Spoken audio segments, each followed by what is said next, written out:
Well, today I'm adding 2 speakers to this 1995 GMC Suburban. And here's the speakers I'll be installing today. They're Infinity Reference 467F. They're 4x6s, and this is actually a newer model they just came out with. Now hold up, I know you're thinking 4x6s, who cares? They're tiny, but these are going in a very particular place. Let me show you. Okay, so obviously we've got our big old Suburban here, and we've got speakers in the front doors that I've already replaced. We've got speakers in the back doors that I've also already replaced. But if we take a peek in the back and look up at the ceiling there, you can see there are 2 speaker grills. Now diving even deeper into these speaker grills, well, you can see that they are completely unused. But what you can also see is this space here is actually larger than a 4x6. That's because the original factory speaker in this space was a 4x10. Now I know what you're thinking here. Why didn't you just get a 4x10 and put the right speaker in for the right application?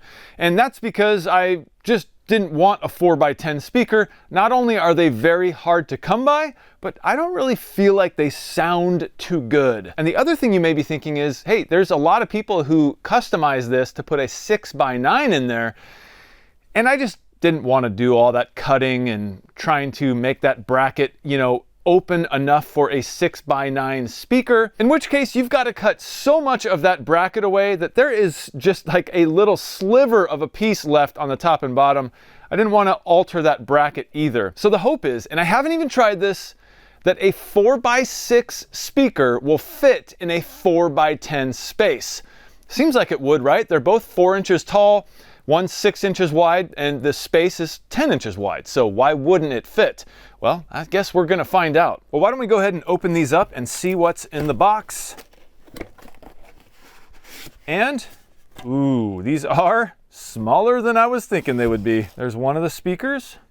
It's actually really, really small. It's a lot smaller in person than I was even thinking it would be. And there's the back of it. Well, I was hoping I didn't have to take this bracket out, but unfortunately I did. It's only held in with 2 bolts, and the rest, if you can see that sticky stuff, is just like a really thick gasket that kind of holds it against the headliner. So if you can see, I've already made some marks here, and all I really did here was center the speaker within the bracket, and then I did a final placement there just to make sure I had enough meat for some screws. So you can see here, we are very, very close to the edge of this bracket. And I think I'll just sink the screw as safe as possible from the edge, and then use a washer to help hold that speaker in.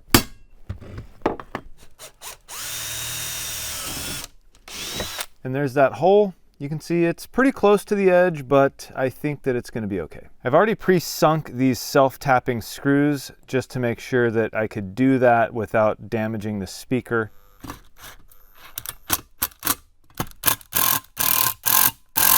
Yeah, that's tight. That's all the way. That's, I think, plenty to hold these little speakers in place. Well, I've obviously been racking my brain here trying to figure out how I can cover up these holes. And what I came up with was a piece of sound deadener. I'm gonna put one on the front here, and I'm also gonna put one on the back just to try to keep any sort of sound waves from coming from the back of the speaker and through this hole, just to try to make it sound a little bit better. Not the best solution, but I think it's a decent solution. Something that keeps it thin, easy to apply, and I can do it to both sides fairly simply. So you can see the back is just a sticky, rubbery material.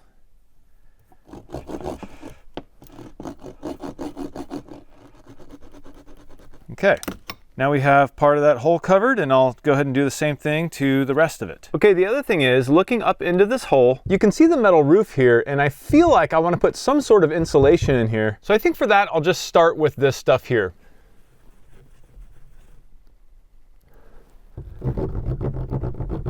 And there's my final installation of the sound deadener. Okay, my speaker bracket and everything is completely done. You can see the front of the speaker here. We have the sound deadener material on both sides, and it's definitely pressed together real good, not only to the metal, but to itself. And the other thing I did is went ahead and soldered some speaker wire, and that way I can just go ahead and wire nut everything together when I get the speaker in there. Okay, one benefit with this small size speaker is I can slide this whole thing up and in and still have room to connect the wires, which you can see right here, I've already done. Okay, I finally got the speaker fully installed. Everything is together. And I gotta tell you, the hardest part was reaching and tightening these 2 bolts. I of course had my 10mm, which could get on it and could reach it, but it was just such a hassle to have to take it off, slip it back on, turn it a quarter of a turn, take it back off, you know the drill. So this was a perfect opportunity to finally pick up a set of tools that I've been needing in the past, and that is a ratcheting flex head wrench set. This set is by Craftsman, it's metric, 7-piece, and this is what the 10mm looks like. You can see the head flexes back and forth, and it also is ratcheting, which is exactly what I was needing. There's the two wrenches side by side, and of course the typical Craftsman wrench with offset is awesome, but this situation called for a more flexible solution. So with the help of that wrench, I was able to fully install this speaker panel, and both of these 10mm bolts are fully installed and tight. And now I just have to get to work finishing this other side.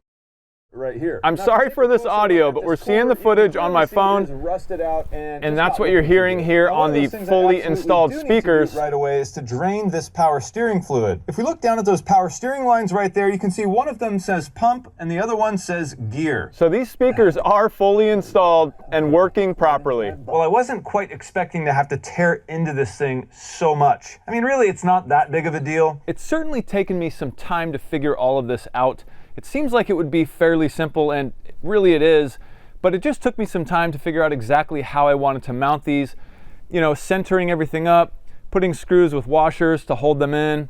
Is that going to be good enough? How am I going to fill those gaps on the sides? You know, just a bunch of little steps that, you know, I only worked a few hours each day, but 2 days later, on the second day here, we're done. I just listened to some music really loud, and I gotta say, I am very impressed by these speakers. Even though they're only 4x6s, they sound incredible. They do have a little bit of bass that they're kicking out, and the clarity of these speakers is incredible. I love Infinity speakers. I don't know, that kind of goes way, way, way back to a truck I bought many moons ago, and it had an upgraded Infinity sound system, and I always loved how that sounded, so I've always stuck with Infinity speakers. So if you have a vehicle that has factory 4x10 speakers and you don't really know what to do, 6x9s are an option, but there's gonna be some cutting, and that metal on that bracket is pretty thick, and you may not wanna cut the factory holes. Maybe that's an option for you, and that would be totally fine. For me, it wasn't. I wanted an option that didn't require any cutting, and I found it by simply installing a readily available 4x6. I was able to install that fairly easily just by placing a couple of holes. And here is that final install, and you can see that sound deadener material filling up the gaps on the sides. The speakers themselves are very solidly screwed into that metal bracket, and if you take a look up at the speaker here facing towards the front, you can see this pool noodle type of foam material that I shoved in there, and that's because this bracket, even though it has 2 bolts in it, it does just kind of hang there on the other end. That's holding that side of the bracket up against the headliner, and it seems like it's doing a very, very good job. That foam is super tight, it's not going anywhere. So as for this speaker install, it is officially done. All I gotta do is put those factory grills back up there. The speakers are working properly, they sound absolutely fantastic, better than I was even hoping for, and it completes the system. This is a Suburban, so it's 6 factory speakers in this thing. The fronts are components, and I've been running this thing for years without these rear 2 speakers, and every single time I drive this truck and listen to music, in the back of my head, I'm like, why don't I have speakers back there? So at this point, I think for just over $100 and some of my time, I was able to accomplish a lot. Every one of these speakers are Infinity, the same brand, and I can't wait to break these things in and get them sounding really good. All right, well, what do you think? Would you have done what I did, or would you have just went full out and put 6x9s? Let me know down in the comments below. Also, do you guys use Infinity speakers, and do you like them?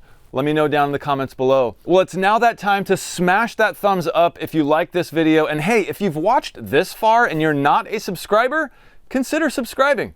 I'm Jimmy for One Road, and I will see you in the next one.